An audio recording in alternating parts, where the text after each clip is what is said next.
Hey, welcome back to the conversation.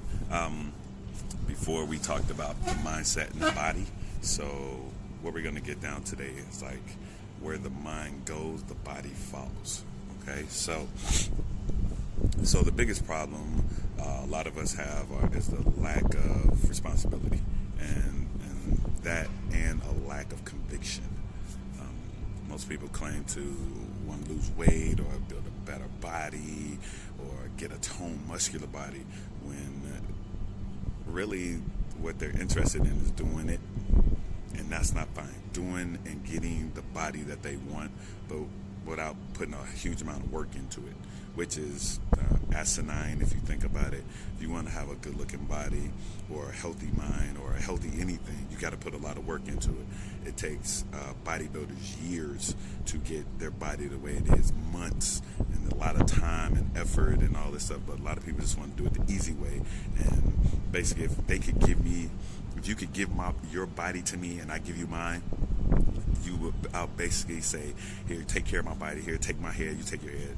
We switch bodies, and then I'll take care of your body, and then put it on loan, and then I'll give it back to you the best way you want it, so you don't have to do the work for it. You know what I mean? It is a mindset. It is a determination factor in you that makes you want to do things like that. The irony is this: that they don't even realize that this is how they feel, and that's really bad that people do that, and it doesn't make any sense. The first sign that you go through when this is the case is you find yourself procrastinating. And a lot of people are like, I don't feel like working out, I don't have time. Every excuse in the book.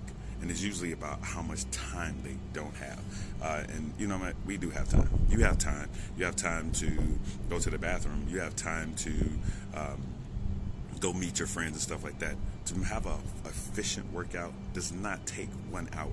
An efficient workout is 10 minutes.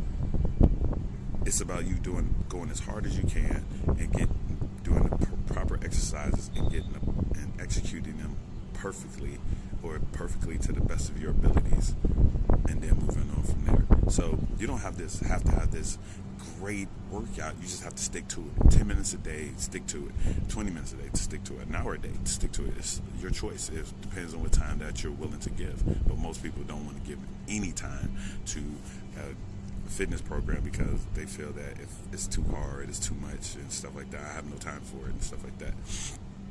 But how do you procrastinate when it comes to working out and getting into shape? Simple.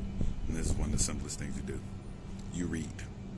You read everything. You spend ages on reading about all the best workout plans, the best workout programs. You are following people on Instagram trying to figure out what's the best booty workout or this or all the different diets. And, we have those the Atkins diets. We have this diet, the new South so-and-so diet and whatever. It is just fine. You develop a fantastic plan, and then you go to the gym, and some people don't go to the gym, whatever.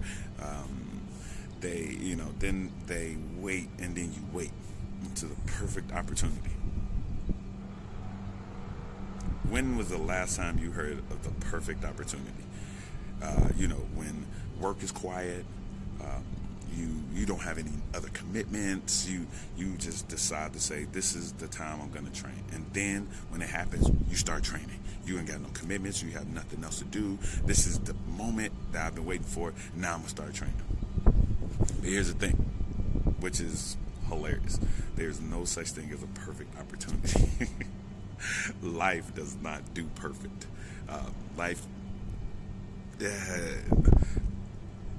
Life prefers to be awkward, difficult, make things harder, make you want it really bad. If you try to wait until that everything is calm and nothing is in your way and stuff like that. Sometimes we get in our own way, but nothing is in your way. Then you're gonna be waiting for a long, very long time. The whole reason that we do this is that so we can feel like we're making some progress. You know what I mean? Like my first step was I stepped into the gym. You know what I mean? That's progress. You know what I mean? I'm like, that's not hard. Just walk into a gym. That's not hard. Simply by determining where we are going to work out, we feel as though that we've done something worthwhile. In fact, this even removes some of the pressure that we have, and no longer feel that we have to make that effort anymore. I made it to the gym. That's fine. That's the first effort. That was the first thing I need to do. I made it that far. Oh, I got a plan now. That's what we do. We do things that don't make any sense to our mindsets, but this is what we do, and this is why I'm here having this conversation. There are actual studies that demonstrate this.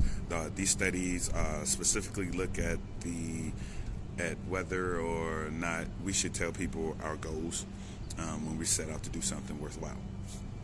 Often what we do is we get the advice that we should tell people our goals, right? And everybody's done this. I've even said this to people. Tell people your goals so they can keep you accountable and stuff like that. And when we feel accountable to other people, we feel that they're going to come back and make sure we do it and stuff like that. And this makes it concrete. This will make you forced to stick with what you want. But let's think about it. How has that worked out for you so far? Let's being honest. How's that worked out for you?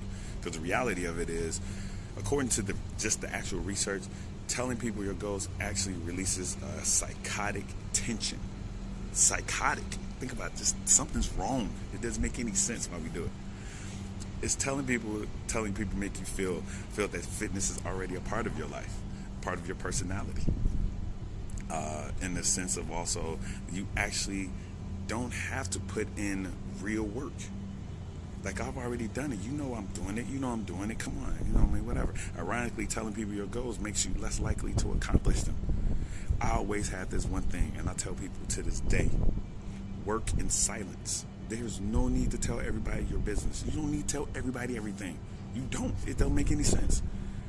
Think about it. When you are doing whatever you're doing in life and you're trying to get there, why are you telling everybody? Everybody don't need to know everything. Just do your work in silence. And when that time comes that you have to expose it, everybody's like, oh, wow, I didn't know you were doing that. Make it a surprise. Be surprising to people. Stop telling everybody everything,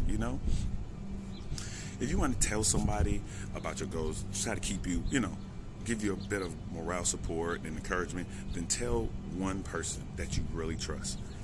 Tell that person and have them keep you accountable to it. Really keep you accountable to it. But otherwise, keep it to yourself. Like I said, just keep it to yourself. Think about that day when you take off your shirt and you got a six-pack. You've been motivated. You've been doing it. And this is the first time you're taking your shirt off. And everybody at the beach like, damn, look at this. Somebody been doing that work. And they knew how you did look. But now you just out there looking even better than you've ever, and healthier than you've ever been. Let that motivate you, And to prevent the possibility of you looking for outside excuses as to why you aren't in shape, it pays to hunt down the most efficient and simple strategies to get you in shape. And that will be our next conversation. So everybody, I know it's crazy times right now. Please take care of each other. There's always panic in everyone. I will always believe that people, when they're in groups, when one person panics, we all panic. It's the same thing, the emphasis of running.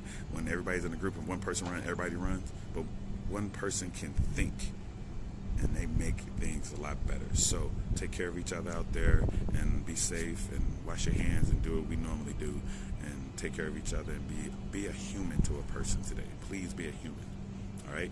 Talk to you in the next conversation. Peace.